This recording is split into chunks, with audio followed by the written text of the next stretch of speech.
So this is Michelle Gines, and welcome to the Reimagine You Lab podcast. And today I am sitting with the Frenchette Anderson. Hello, Frenchette. How are you? Hello, Michelle. Thank you so much for having me. I am so honored to be Absolutely. here. Absolutely. I am grateful that you said yes, Frenchette, and I am looking forward to this conversation and chatting with you. And for those who may not have been properly introduced to Frenchette, you want to give them a little bit of background about you and, maybe your age, where you are in the country, and kind of what you're doing now. And then we will kind of get into this change topic that we're talking about. Okay, so I am from Kansas City. I am 53 years old. I will be 54 in June. Oh, wow. Yes. Yes. Oh, yes. I embrace every year. And I'm currently serving as an AVP of budget and operations for a local college, private college. Yes. Nice. Yes. And listen, Frenchette, that was a change too, as we kind of jumped into this topic. Yes, it was. Yes, I used to be a business owner. I used to consult with small businesses. And so that was very exciting for me. I did that for several years. And then I went from there and I was a controller for an architectural firm. And then I just recently took this position and I'm very excited about it. Well, good.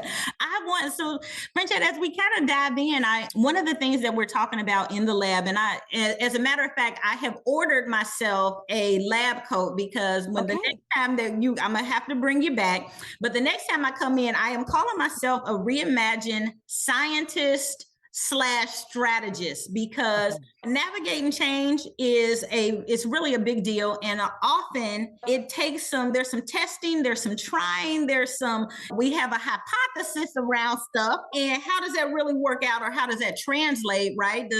What works and what doesn't work? What could potentially be helpful? And this is around all areas of individuals' lives. And you said that you are 53.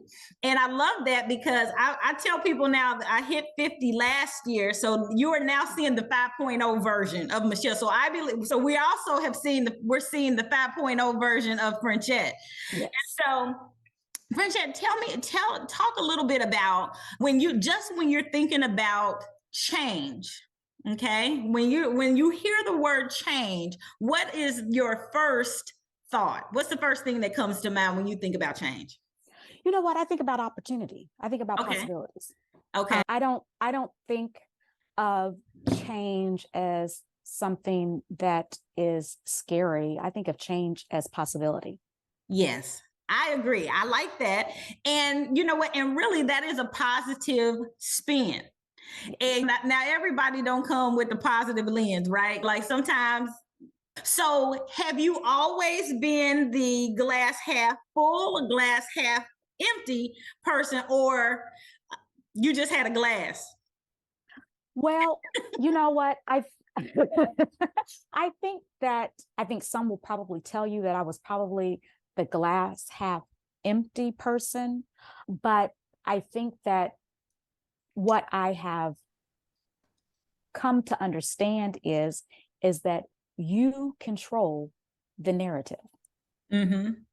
And I've been talking and telling people that one of the things is that when situations are presented to you, right, it's how you determine the narrative, right? So you can make it negative, or you can make it positive. You control the narrative. Yeah. And then once you embrace that, then the possibilities are endless.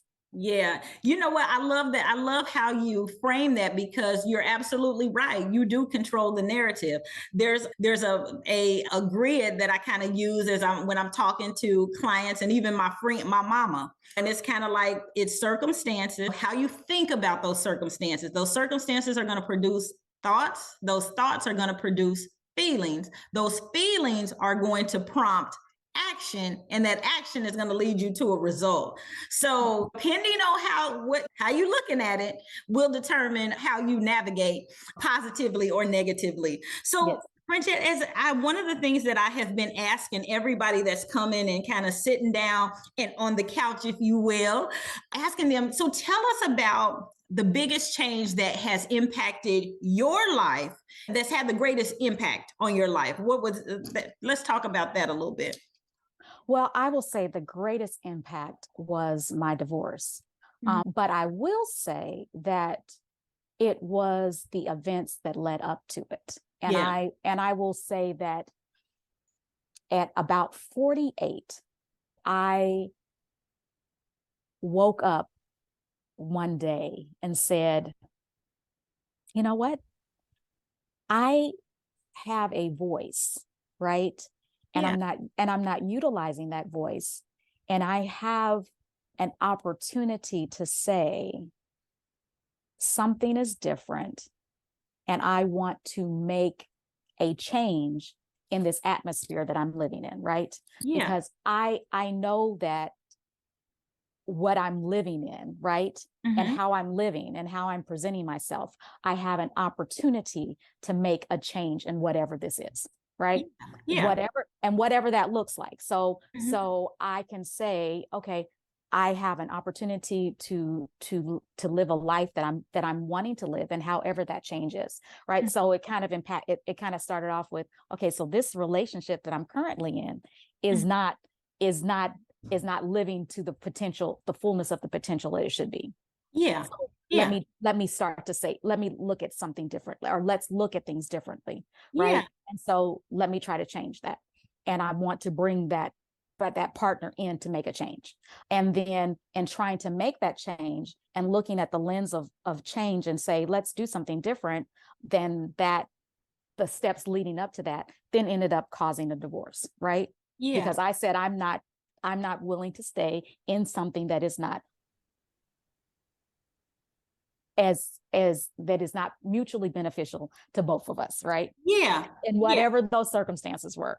Right. And then in leading up to that, because I had a voice to say, I want to do something, I want something different for myself. So then that caused me to do a lot of different things. Like it caused me to lose 100 pounds, right? I lost over 100 pounds. Wow. Right. I got LASIK surgery. You know, I changed my hair. I said, I want to travel, right? So then I started traveling. But I had an opportunity at 48 to say, I have a voice. I have the ability to make choices to live the life that I want to live. Yeah. No, you know what? And that's it. That's so good, Frenchette. And I heard something on a recent, and it may have been another podcast. Gosh, I wish I could give credit to who it was that said it. It wasn't me. I wish it would have came out of my mind. But the talk was around people change about you're a different person to every 10 years. Right. And I would say, and I was like, when I started thinking about that, I just gnawed on it a little bit. And I was like, you know what? You're right. Who I was at 18, by the time I was 28, was vastly different. Hit 38, vastly different. And here we are now at 50 plus, you know, that 5.0. And it's like, you know what? You do start looking at yourself, your kind of circumstances, situations, lifestyle. You start looking at it differently. And so I like when you said there's potential here. And let's explore what the potential can be. And then being able to make a decision around, well, if it doesn't work for us both to live up to the full potential of this particular relationship, then I may have to do some things different, you know? And so how has that process like been for you? Like, so you said, hey, I'm going to do some stuff different. Like, how is that experience now working for you? What are the difference that you can say between Frenchette 48 and Frenchette 54? How has that experience been different? Well, I mean, listen, it was rocky. It was rocky, right? Now it was changes ever without heartache. I understand. Right, I know, but we're not going, you know. But the thing of it is that again, you have the opportunity to determine your own narrative, right? Yeah. So so one of the things that I understood and learned from that change is that you have to lean in, right? You have to lean into it, right? Because sometimes when you are in the process of change, right? When you're in that process and you're stumbling, right? Yeah. And you don't have immediate wins, right? As you are stumbling through, sometimes you can look at that situation and that circumstance and think, oh, right? Instead of saying, yeah, right? Every opportunity, every challenge is an opportunity for growth, right? Right.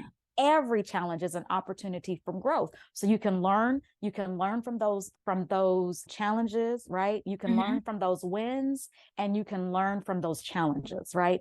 And so it was a process. It was a process. And it gave me valuable tools, right? It gave me Right. valuable tools for me to learn what to do next in my journey. And so, yeah, so it's been great. And then I've gotten to that point, right? I've gotten to where I'm at now by just leaning into the possibilities. Yeah, I like that. I like that. When I read that from your responses to me, I was like, oh yeah, we're talking about leaning in, because often when it's a hard situation, sometimes it's hard to lean in. So, Frenchette, so for sake of our lab, give me two examples of, hey, this is when I had to lean. This was what leaning in looked like for Frenchette. So one of the challenges was I had a business, and I had a business for several years that I absolutely loved. I loved that Yeah. business. But I had to go back into the workforce because I needed to, for me, I felt like I needed to have stable income. Because I was taking care of myself, right? Yeah. And I needed benefits. I needed all these things. So it was a decision that I made. And so I took a position, and that position and that environment was challenging. And very, very, very challenging. And it was there were, I will just say this, there were challenges. And often, and for me, having worked for myself for several years, and worked and had people that worked for me and with me, I knew what an optimal work environment was. And that was not that environment, right? Yeah. So it was one of those things where I was like, okay, listen, I can't do this. I can't do this. Yeah. I don't want to do this anymore, right? Yeah. Yeah. I want to get out of this. Right. But you can't just, when you are responsible for taking care of yourself, and you have a household, and you have all of these things, you can't just say, I'm just gonna quit. No, you can't quit. You have to stick it out. You have to lean in. But what that gave me was an opportunity to know, okay, you can stick it out, right? One, you can keep your dignity, you can keep your composure. Yeah. We're gonna be dignified. That's right. And you can be a light. You can be a light in a challenging situation, right? Yeah. You can be a light in a challenge, because no one needs to know when you are in that environment that you are experiencing challenges, right? Right. And so it gave me that opportunity to know. And then the other thing is, it gave me the opportunity to know, okay, so when you get out of this situation and you get into your next situation, these are the things that you don't do, right? Yes. Yeah. As a supervisor, okay, so no, don't do this, don't do this, don't do this, don't do this. Get all those things in it and align in it. So it gave me that. So those were some of those things that I kind of learned, and to let me know, hey, I can withstand that, right? Yeah. I can handle that. I'm not weak. I'm not, Yeah. I got some I got it. Dude, I'm right. I hear you. And that was one of the things that you shared too, was, like, from the things that you've experienced, you're stronger, you more wise. And so I like that you said a statement here. So don't run from your circumstances. It's on the other side you find your healing and your victory. Right. So that was victory. Yeah, right. Because I got through that. Then the other one was in the process of divorcing. My marriage, right, was in that process without getting into a lot of Yeah. situations or whatever.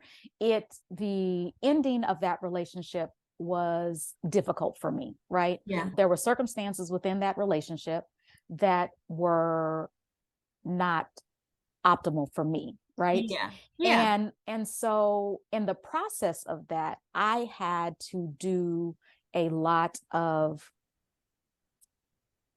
counseling, healing, Mhm. self-reflection, all of that kind of stuff, right? Yeah. And it was a process, right? It was a process for me getting to that point of Yeah.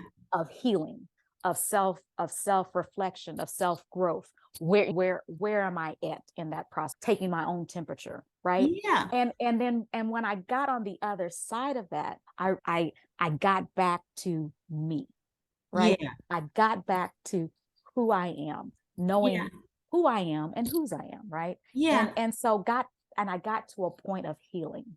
And Yeah. that was a great place to get on the other side of that and get Yeah. back to understanding who I am and to be able to get my own light back, right? Yeah. Because sometimes Yeah. when you're in those dark spaces or whatever, you Mhm. lose your light. And I got my Yeah. light back. And so Yeah. so that was good. Yeah. Now, you know what? I think that's good. And all the things that you share are those tools, right? Like whether it's counseling, whether it is self-examination, whether it is, hey, one of the things that I have been asking women, because I want to say maybe 3 years ago, just before the pandemic, I started to ask myself the question, what do I want? And if you think about over the course of our lives as wives, as mothers, sometimes what we want don't matter.